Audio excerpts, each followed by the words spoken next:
Our next chapter, chapter 10, is called Depths of Disgustingness. The guard did not see the curious black sphere sail from Leo's simian fingertips and soar through the air of his office. Nor did he hear it land, with a neat goplunk in the jug of water on his desk.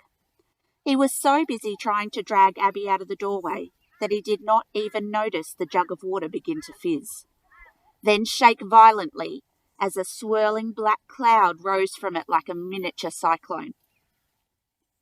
Only when the entire room was filled with the buzz of the enormous swarm of enraged bugs did he glance back and behold the full, incomprehensible horror of the situation. "Buggies!"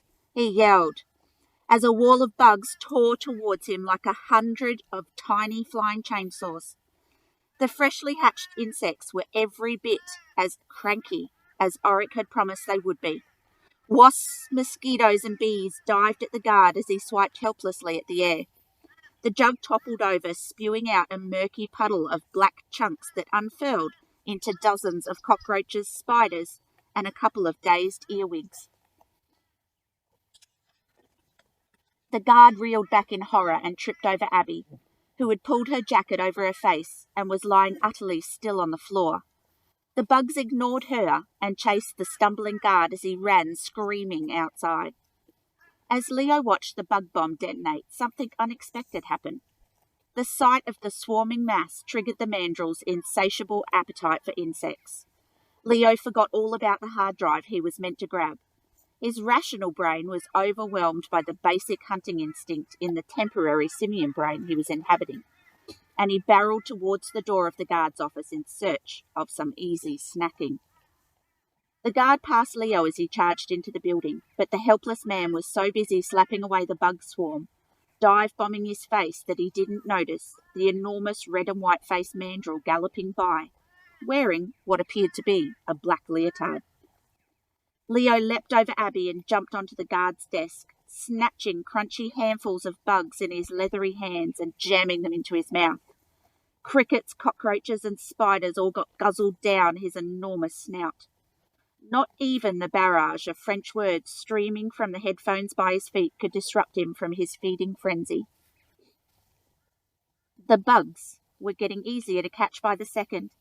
After their initial burst of cyclonic movement, they had slowed almost to a halt. The flying insects were falling out of the air, rolling onto their backs and crinkling into withered husks. Leo scooped them up like handfuls of black popcorn. He was just biting the head off a particularly crunchy locust when he heard Abby's voice behind him. "This is a new depth of disgustingness even for you." Her words snapped him momentarily back to attention. He slowly swiveled his head and looked at Abby. He leant in and sniffed her face with his giant red nostrils. He tried to say, "You smell like a fart and a burp hanging out in an armpit." All Abby heard, though, was a bunch of simian grunts. She shook her head in disbelief. At the same moment, Leo felt himself returning, and the turnstile suit contracting with him as his body contorted back to its usual shape. The full, awful reality of the situation hit him at once. As he looked at the lump of crushed insects in his hand, he wished he'd turned into something else. Anything else. His mouth was full of half-chewed pulp of bug bodies that were glued to the roof of his mouth like bitter black clay. He could feel tiny, scratchy legs poking at his gums and scraping the back of his throat. He gagged repeatedly as great gulps of bug-tainted breath forced their way up from his guts, pushing the chunky pulp forward past his teeth. And then it all came gushing out of his mouth. It resembled a thick, crunchy stew of melted licorice garnished with undigested antennae, mandibles, and insect heads. The whole lot slopped and splattered all over Abby's shoes, splashing halfway up her bare shins. Abby's mouth hung open. For a moment, the only sound was the crackling voices from the guard's headphones.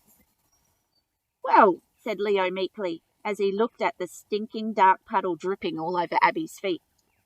"Black always was your favourite colour." He wiped his mouth and noticed a cockroach wing stuck to the back of his hand. Abby shuddered as he flicked it away with an optimistic smile. "Shall we grab that hard drive then?" said Leo. Hello, Coco. Hotel Minuscule, read Leo. After another weaving journey through the Paris underground, they were standing at the front of their hotel on the other side of the city. "Wonder why it's called that?" They discovered the answer immediately. Everything about it was minuscule. It was more like an enlarged doll's house than a real hotel. They had to turn sideways to squeeze between their narrow beds. "That explains why it was so cheap," said Abby, collapsing on her tiny mattress. The pillow was not much bigger than an envelope, and her legs stuck out over the end of the bed. "At least there's a TV," said Leo, switching on the small set next to a window that looked out onto the dark alleyway. Abby pulled her laptop from her backpack and plugged in the hard drive from the zoo, while Leo checked out the mini fridge wedged at the end of his bed. "Chocolate bars!" said Leo, snatching 2 chocolate bars from inside the fridge. "What one?" "Leo," said Abby, her voice suddenly aghast. Only then did Leo notice what was playing on the TV screen. It was a news report showing an enormous traffic jam on an Italian street at night. A pile-up of cars had crashed into each other. One was on its roof, its windscreen shattered. There were people running in every direction. There were sirens. A reporter was shouting frantically over the bedlam of car horns and people yelling. The footage was blurry as the camera zoomed upwards at the source of the chaos. The reporter spoke urgently into her microphone and gestured animatedly over her shoulder. Leo couldn't understand what she was saying, but as the story cut to another shot, he didn't need to. "And I thought the giraffes were a disaster," said Abby. Leo looked at the TV in disbelief. He felt his face prickle with heat. Lying in the middle of the city street, its enormous body draped on top of a flattened convertible, was a living, breathing specimen of the largest mammal on Earth, the blue whale. What in heaven's name is a blue whale doing in the middle of Italy? I don't know. Maybe we'll find out in the next chapter. The next chapter is called Chapter 11, More Bad News.